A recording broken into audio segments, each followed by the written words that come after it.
বিয়ে বাড়িতে দেখো আমরা সবার প্রথমে গিয়ে গণেশ ঠাকুরকে নমস্কার করে আমরা ঢুকে যাচ্ছি বিয়ে বাড়িতে। এই যে আমার আন্টি আর আমার মা এখন কি ফটো শুটিং করছে, আর আমরা আমরা এখন নিচে খাওয়া দাওয়া করছি।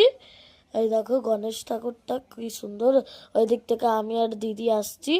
দেখো আইসক্রিম নিয়ে চলে এসেছি, আর এই দাদাগুলো ভালো ছিল আইসক্রিমের, আমাদের ডবল ডবল লেয়ার করে দিচ্ছিল আইসক্রিম। আর আমরা এখন যাচ্ছি বাড়ি, টাটা বাই বাই।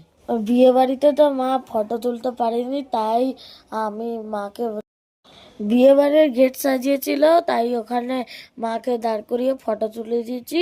তাই কারণ কারণ মা ভেতরে তো একটাও ফটো তুলতে পাইনি। আর এবার আমরা বাড়ি যাচ্ছি। পুরো ফুল দিয়ে পুরো সাজানো। হ্যাঁ।